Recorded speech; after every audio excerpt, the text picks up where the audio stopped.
Hey gang, One Piece is everywhere. You see it all over the place in terms of its pervasiveness into pop culture. So let's talk about using One Piece for D&D.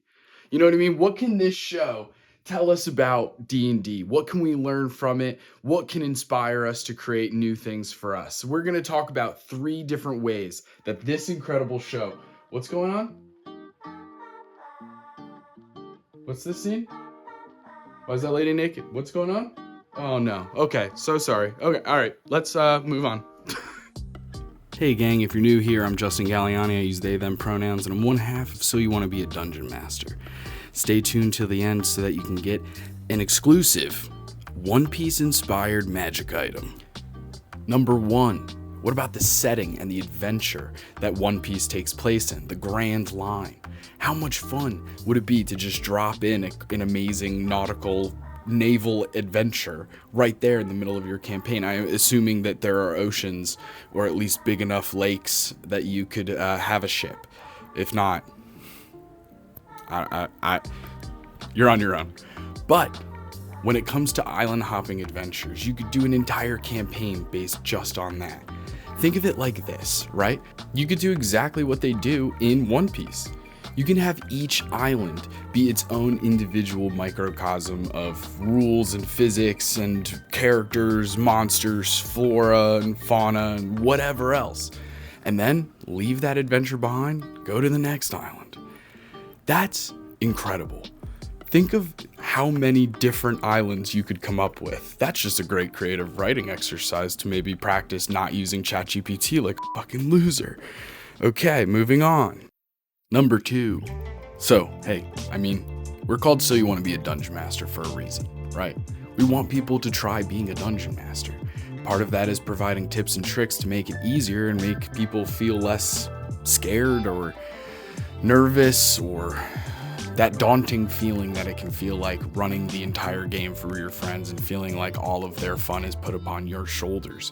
That's not the case, first of all. Secondly, One Piece can give us tips and tricks on how to be a better dungeon master.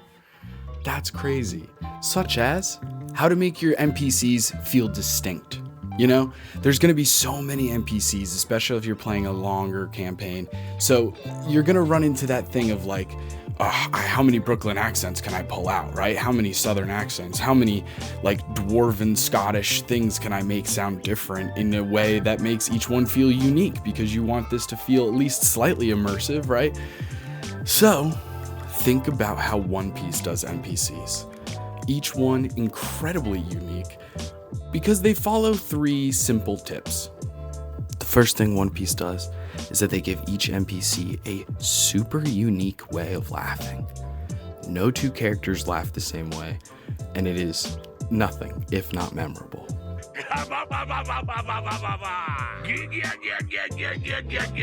The second thing is that they'll have NPCs use specific phrases or sayings, and they'll repeat them quite often. You'll have a character that ends every sentence with "I suppose," and it just becomes their little shtick. You start to recognize them, even if you can't remember one character's name out of the 1,000 NPCs we've met just by episode like 200 in One Piece. You'll remember like, oh, that's right. That's the character that says this a lot. It happens a lot in anime. You'll remember like Shikamaru from Naruto constantly saying like, Knew this was gonna be a drag. I knew this was gonna be a drag. like we remember that character, if not for all of the other reasons of Shikamaru's character, but also just he says that a lot. We remember that. Believe it, right? Okay. And then there's number three, which is each NPC has a really unique quirk about them.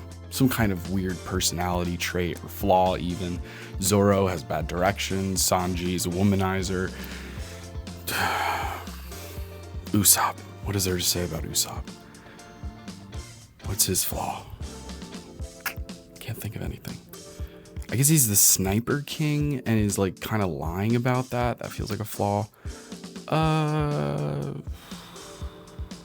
Chopper's the afraid one. He's always crying, freaking out. Anyway, what else can One Piece teach us? Let's go over that. Number three, all of the magic items that are produced for the world of One Piece you could just jack those and put them into your game. I mean, think about all of the amazing things that Usopp uses as projectiles. What about Nami's lightning rod sort of staff that she uses? And then there's the most important magic item in the entire world of One Piece. And we have it for you. Over on our Patreon, let's talk about it. Gang, over on the Patreon, link in the description, you can get access to the Fiend Fruit, our version of the Devil Fruit from One Piece, okay? We've converted it into D&D 5.5 mechanics, and you can get it today. We've included 4 different types of Devil Fruit because there's so many kind, but that just gives you the opportunity to add on to the list. So check it out today because it's amazing. All right, folks. And one more thing. I've been Justin Galliani, one half of So You Want to Be a Dungeon Master. I really appreciate you watching this video. Please subscribe so that you can get more tips and tricks so that maybe you can be a Dungeon Master in your next game. Thanks so much for watching again, and see you next time, gang.